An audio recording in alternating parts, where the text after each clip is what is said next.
Next day आज कक्षा B.Ed third year, विषय राजनीति विज्ञान और टॉपिक चल रहा है अपना अरस्तु। अरस्तु के बारे में हम चर्चा कर रहे हैं। देखिए आज हम पढ़ेंगे अरस्तु राजनीति विज्ञान का जनक है। अरस्तु को राजनीति विज्ञान का जनक क्यों कहा जाता है, इसके क्या कारण है, उन कारणों पर हम चर्चा करेंगे। देखिए अरस्तु का एक मत है कि समाज द्वारा सुसंस्कृत मनुष्य सब प्राणियों में श्रेष्ठ है, परंतु जब वही मनुष्य बिना कानून और न्याय के रहता है, बिना कानून और बिना न्याय के रहता है, तो वह भयंकर हो जाता है। यदि कोई मनुष्य ऐसा हो जिसे समाज की आवश्यकता न हो, और कोई मनुष्य ये कहता हो कि मुझे तो केवल अपने ही साधनों की आवश्यकता है, तो आप ऐसे मनुष्य को समाज का सदस्य मत समझिए। वो या तो जंगली है या फिर देवता है। अर्थात मनुष्य एक सामाजिक प्राणी है और समाज में रहते हुए मनुष्य को एक दूसरे पर निर्भर रहना पड़ता है। जो समाज से बाहर रहता है उसे समाज के साधनों की कोई आवश्यकता नहीं रहती है। अब हम बात कर रहे हैं यहाँ पर अरस्तु। अरस्तु को राजनीति विज्ञान का जनक कहा जाता है।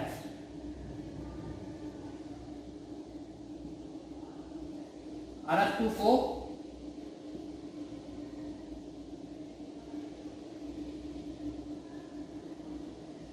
राजनीति विज्ञान का जनक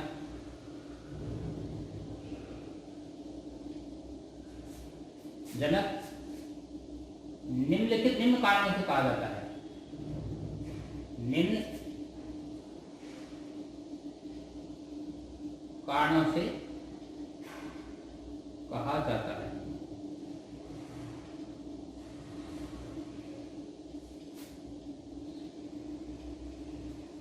देखिए स्टूडेंट, इसमें कोई अतिशयोक्ति नहीं है कि राजनीति विज्ञान का प्रारंभ अरस्तु से होता है।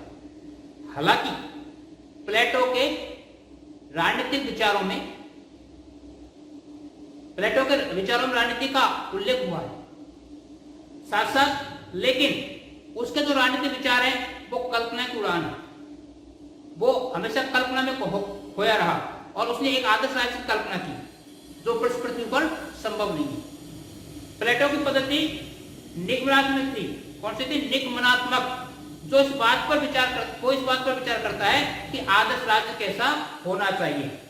उसका यथार्थवाद से और व्यवहारिकता से कोई लेना देना नहीं था। इसलिए उसे क्या कहा जाता है? कवि, दार्शनिक कहा जाता है। जबकि राजनीति विज्ञान को एक स्वतंत्र विज्ञान के रूप में जो दर्जा दिया, जो दर्जा प्रदान करवाया, वो किसने करवाया? अरस्तु ने करवाया। इसलिए अरस्तु को राजनीति विज्ञान का जनक कहा जाता है। तो अरस्तु को राजनीति विज्ञान का जनक कहने का प्रथम कारण है कि राजनीति विज्ञान को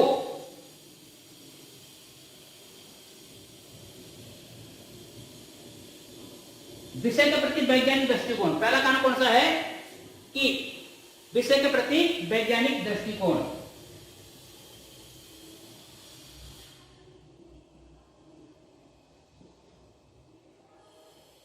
विषय के प्रति वैज्ञानिक दृष्टिकोण।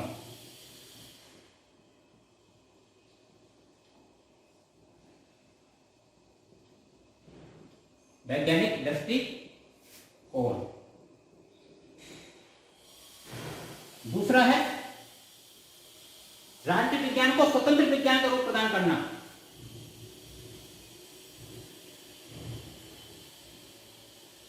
एक चर्चा करेंगे आगे जाकर। राजनीति विज्ञान को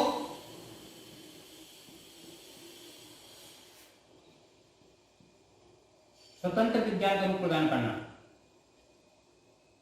स्वतंत्र विज्ञान का रूप प्रदान करना। तीसरा है यथार्थवादी दृष्टिकोण,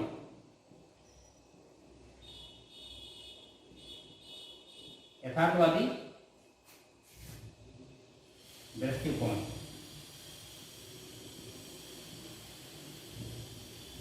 यथार्थवादी दृष्टिकोण, दृष्टिकोण। चौथा है वैज्ञानिक पद्धति,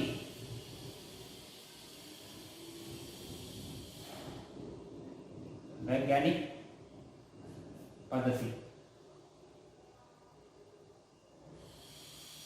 जिनमें आगमनात्मक,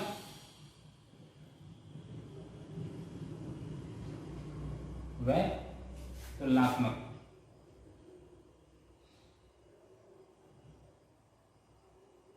तुलनात्मक।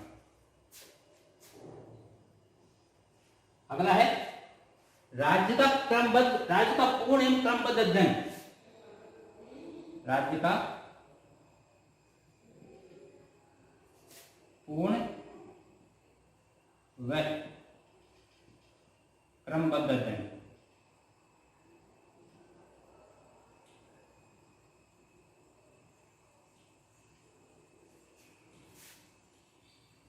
नंबर 4 आगे का है, हम इनका आगे इनको विस्तार से पढ़ेंगे।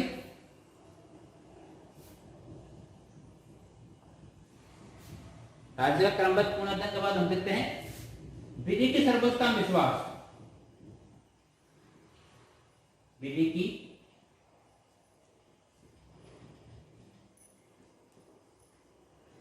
सर्वोच्चता, विधि की सर्वोच्चता में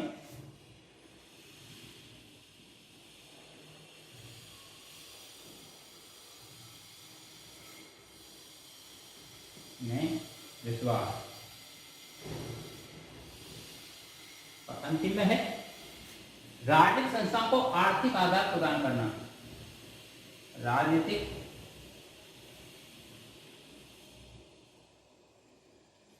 संस्थाओं को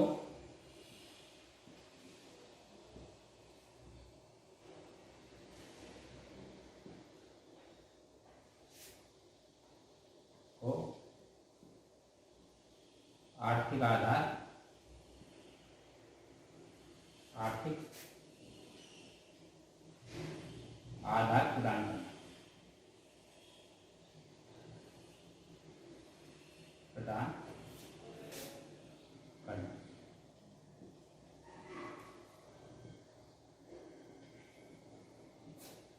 ये वो कारण है जो राजनीतिक अरस्तु को राजनीतिक विज्ञान का जनक सिद्ध करते हैं।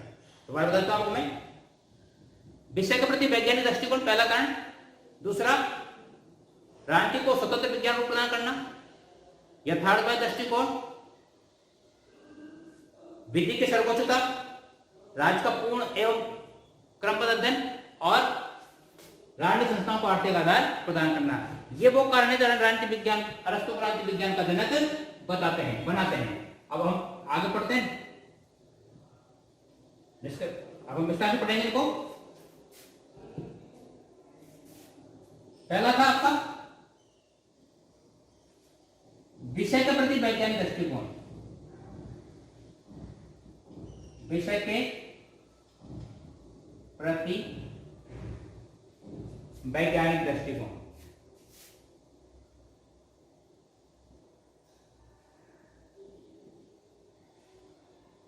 वैज्ञानिक दृष्टिकोण, दृष्टिकोण।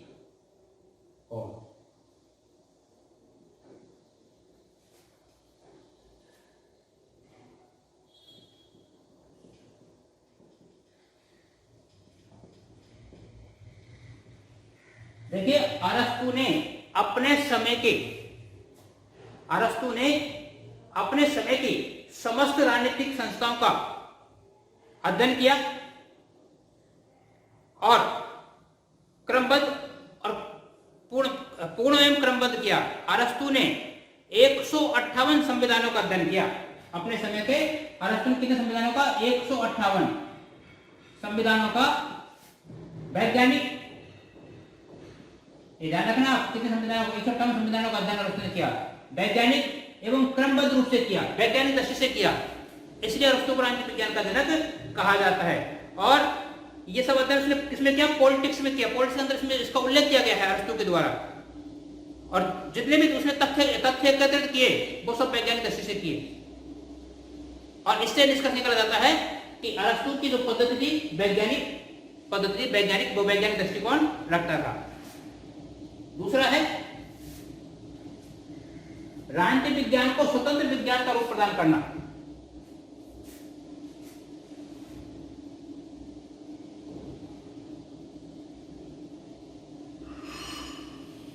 राजनीतिक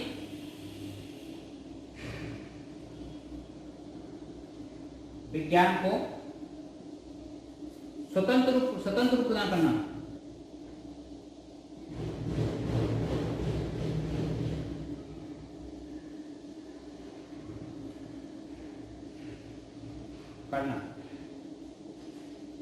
देखिए, अरस्तु प्रथम विचारक है जिसने राजनीतिक विज्ञान को स्वतंत्र विज्ञान का रूप प्रदान किया।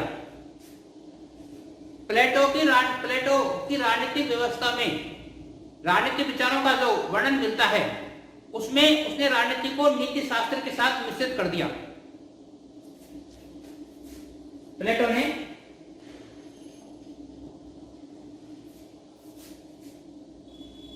राजनीति को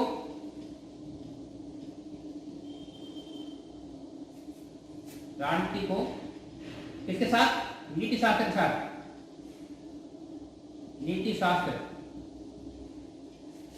के साथ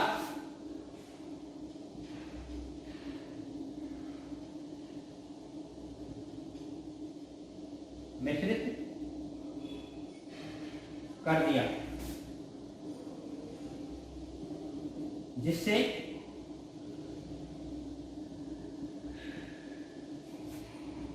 राजनीति विज्ञान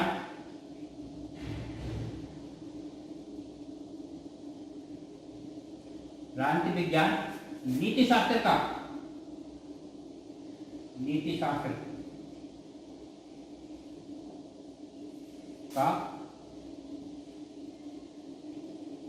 उपभाग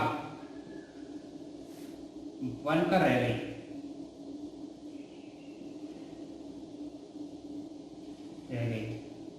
लेकिन अरस्तु ने राजनीति को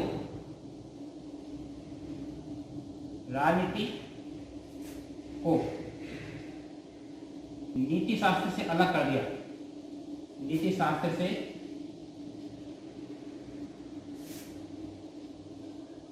अलग कर दिया।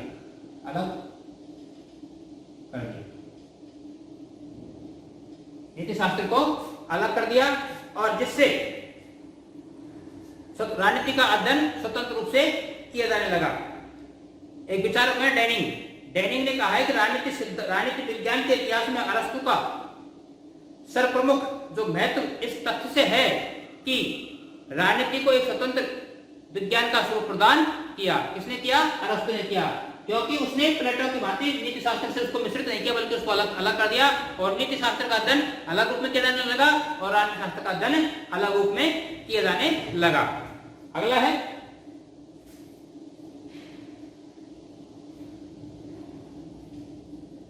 यथार्थवादी दृष्टिकोण।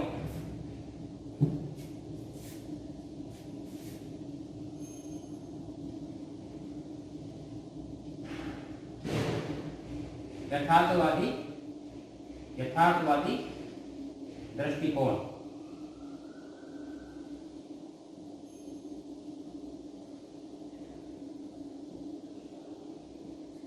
अरस्तु प्रथम विचारक है। अरस्तु प्रथम विचारक है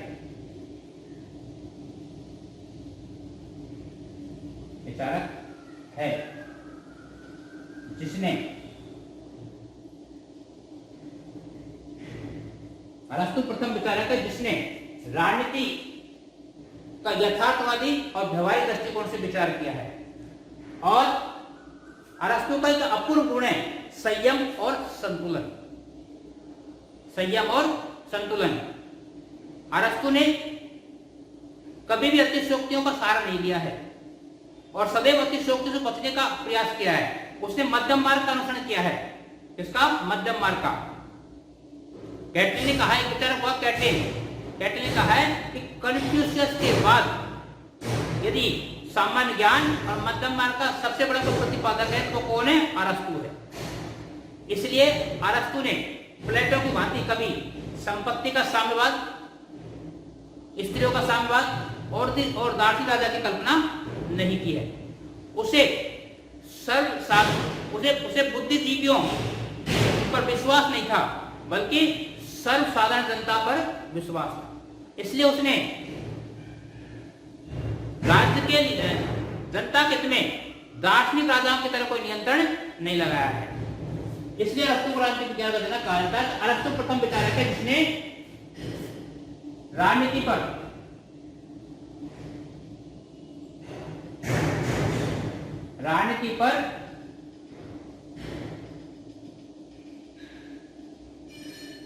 यथार्थवादी व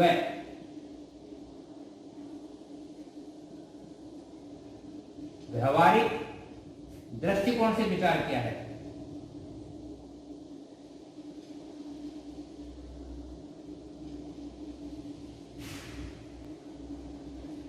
दृष्टिकोण से विचार किया है।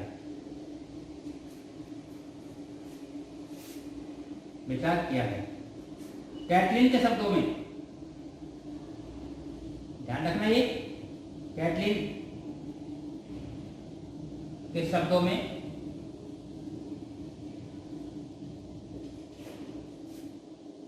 कन्फ्यूशियस एक विचारक है राजनीतिक विज्ञान में। कन्फ्यूशियस के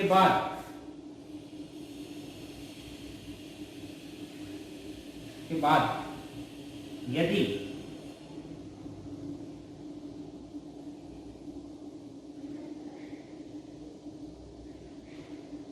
सामान्य ज्ञान और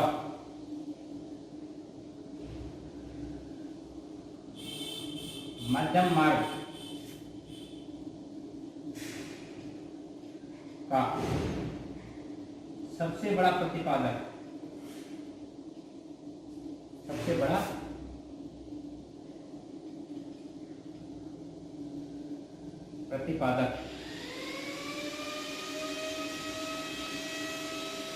अरस्तु है।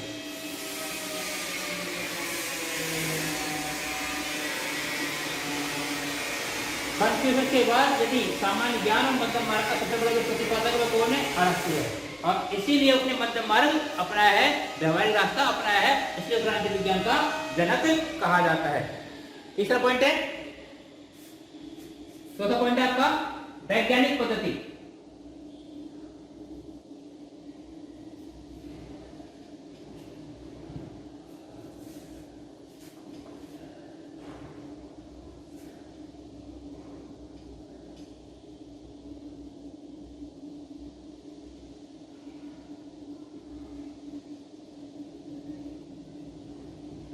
वैज्ञानिक पद्धति जिसमें हम आगमनात्मक,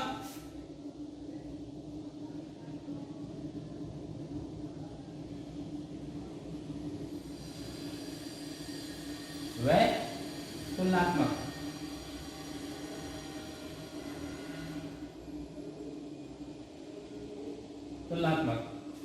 अरस्तु ने अपने समय के समस्त राजनीतिक संस्थाओं का क्रमबद्ध और पूर्ण अध्ययन किया है और उन सबका अध्ययन आगमनात्मक और तुलनात्मक रूप से अरस्तु ने किया है। इसलिए उसकी पद्धति कैसी थी? वैज्ञानिक पद्धति थी।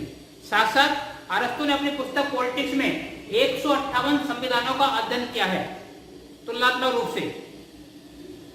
तुलनात्मक रूप से यदि कोई निष्कर्ष निकाला जाएगा तो विश्वास है कि शासन व्यवस्थाओं में, और उसने ये भी कहा है कि शासन व्यवस्थाओं के ऐतिहासिक और विद्वान स्वरूप का अध्ययन करने के लिए संपूर्ण तथ्यों को तुलना करने के बाद वैज्ञानिक पद्धति अपनाने वाला प्रथम विचारक अरस्तु को माना जाता है। यानी कि शासन व्यवस्थाओं का ऐतिहासिक और तुलनात्मक अध्ययन करने वाला यदि प्रथम विचारक कोई है तो वह है अरस्तु है। कौन है? अरस्तु है।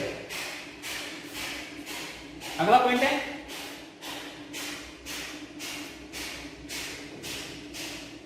राज्य का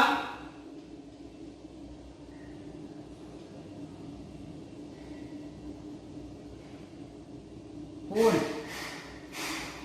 व क्रमबद्ध अध्ययन।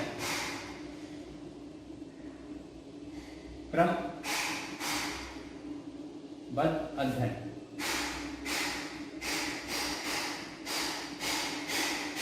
राज्य का पूर्ण व क्रमबद्ध अध्ययन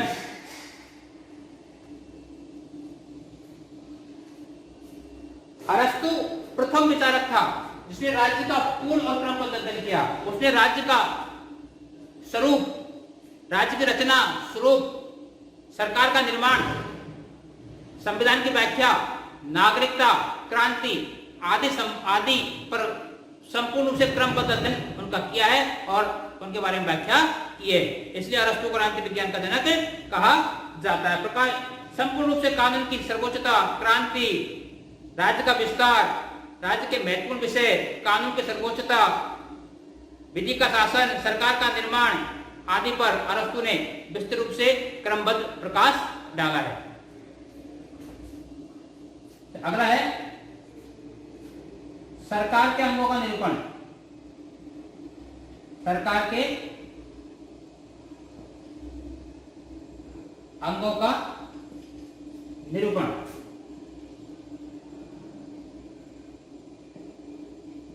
अरस्तु ने वर्तमान सरकार में 3 अंग होते हैं, तो ये अरस्तु ने बहुत पहले दे दिया था ये सिद्धांत कि सरकार के 3 अंग होंगे।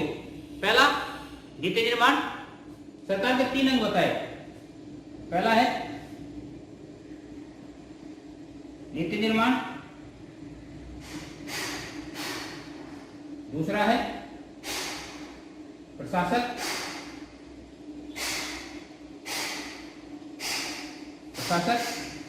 तीसरा है न्यायिक व्यवस्था।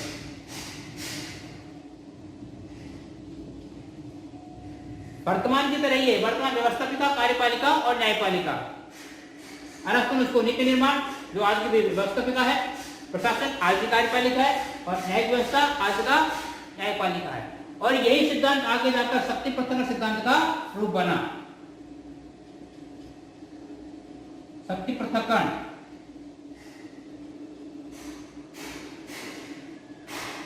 का रूप बना।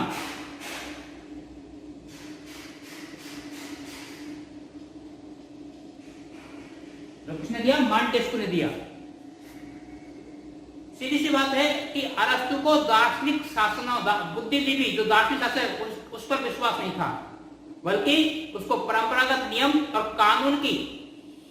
कानून में विश्वास था। इसलिए अरस्तु को संविधानवाद का जनक भी कहा जाता है। क्या कहा जाता है? संविधानवाद का जनक कहा जाता है।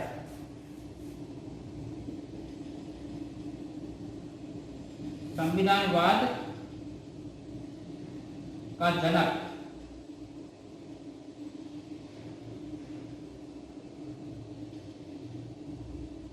कौन है? अरस्तु है। कौन है? अरस्तु। अरस्तु को संविधानवाद का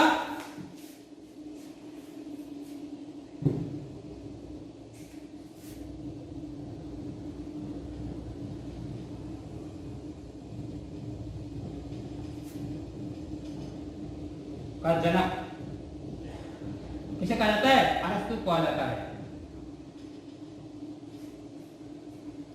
अगला है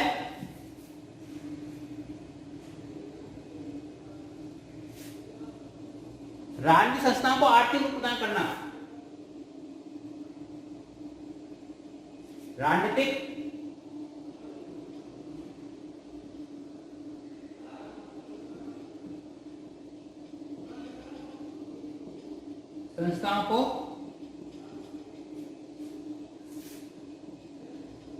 आर्थिक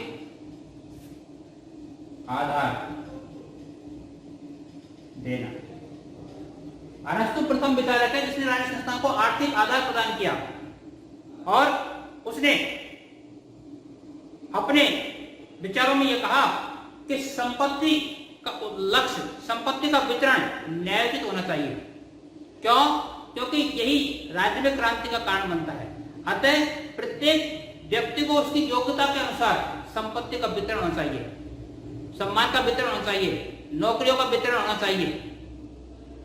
और इसके लिए अरस्तु ने एक मध्यम वर्ग की कल्पना की है कि अमीर गरीब के बीच में एक मध्यम वर्ग होना चाहिए जो इन दोनों वर्गों को साथ सके और समाज में क्रांति की आवश्यकता न हो। इन्हीं सब कारणों से अरस्तु को राजनीति विज्ञान का जनक कहा जाता है। तो स्टूडेंट, आज हमने अरस्तु को राजनीति विज्ञान का जनक क्यों कहा जाता है इसके बारे में देखा। आपको समझ में आएगा। धन्यवाद।